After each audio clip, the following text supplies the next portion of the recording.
Life is the result of actions we do on a regular basis. A habit differs from an action in that we do it automatically, connecting the repeated actions and the reward we receive. It's just easier for our brain to do this. It memorizes a certain algorithm of actions and sort of puts it into your firmware so that next time you do it automatically. For example, when we go into the bedroom in the evening, we automatically turn on the light. Or when the light turns green at an intersection, you need to drive the car forward. If you drive long enough, you do not think about how your legs and arms work. It's all automatic. By the way, driving a car can be a good example of how we accustom ourselves to a new habit, and most of you are familiar with the process. So let's imagine that you have always been a pedestrian and walked or took public transport, but you decide to become a car driver. The first thing that happens to you is the acceptance of yourself in your new status. Remember, we talked about identity and the importance of accepting it as well as acting in accordance with it. It's important because if a person sees himself only as a pedestrian and says, "I will never be able to drive," most likely it will be so, and he will not even dare to try. If a person decides to change, he should go to a driving school to learn new skills. He is given theory and then practice, and here he is explained how to engage gears. Unless he learns how to drive on automatic gearbox, they tell him to squeeze the clutch, engage the gear, and then gently release the clutch and then add gas. You have to catch the moment when the car is ready to go and synchronously release the clutch and add gas, and then the car will start smoothly and easily. But for sure, everyone in the beginning did not feel it easy and simple. The car stalled because it did not have enough gas, or on the contrary, it bounces up and down if the clutch was not released smoothly and the gas was too much. But what happens over time? Practice, constant repetition of the same actions brings it all to automatism. A person no longer thinks about when he has to pull away, what to turn on, or when to stop or drive forward, or how to switch one speed after another. He does it automatically. It has become easy because it has become a habit. That is, an action brought to automatism. It's these actions that shape life. We do them without thinking.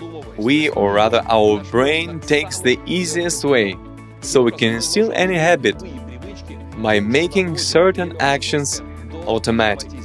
The initial stage requires, like the example of driving, doing it consciously and including your will.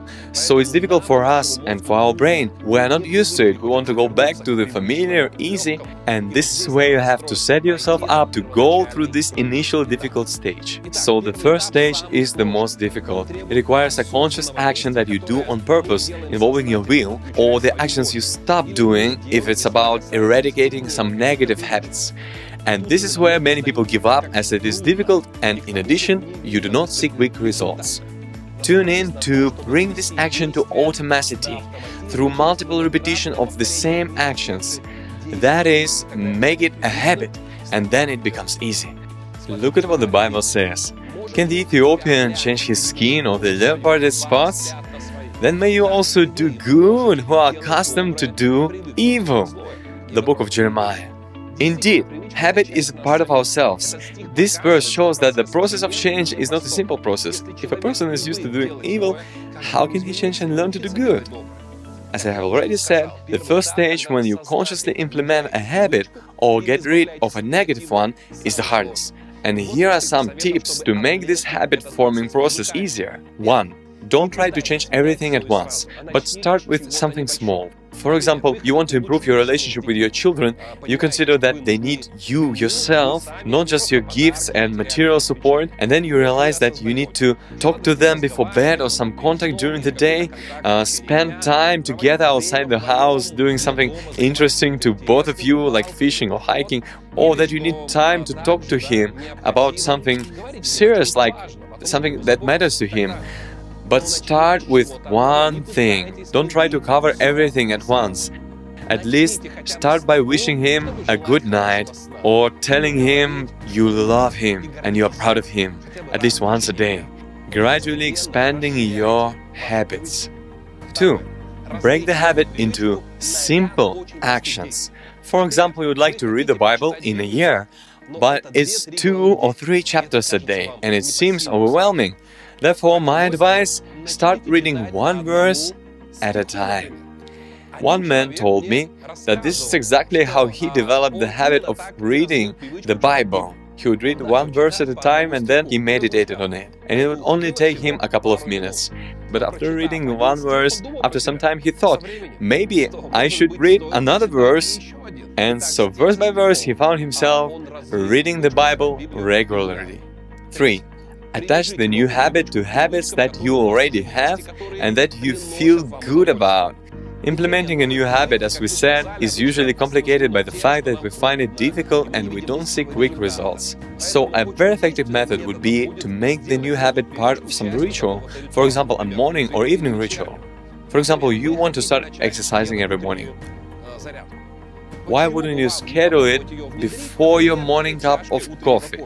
And then the exercise, although it may not seem easy, will be rewarded with an invigorating morning coffee, which has already become a part of the morning ritual. And in time, it will also include morning exercise. Another very important factor for the implementation of a habit is the environment you place yourself in and the people who surround you. For example, if you want to reduce your sugar intake, then replace candies, cookies and other things that you usually have next to the place where you drink tea and put nuts and dried fruits. In other words, something healthy. And if you are used to putting something in your mouth when you drink tea, at least it will be something without sugar.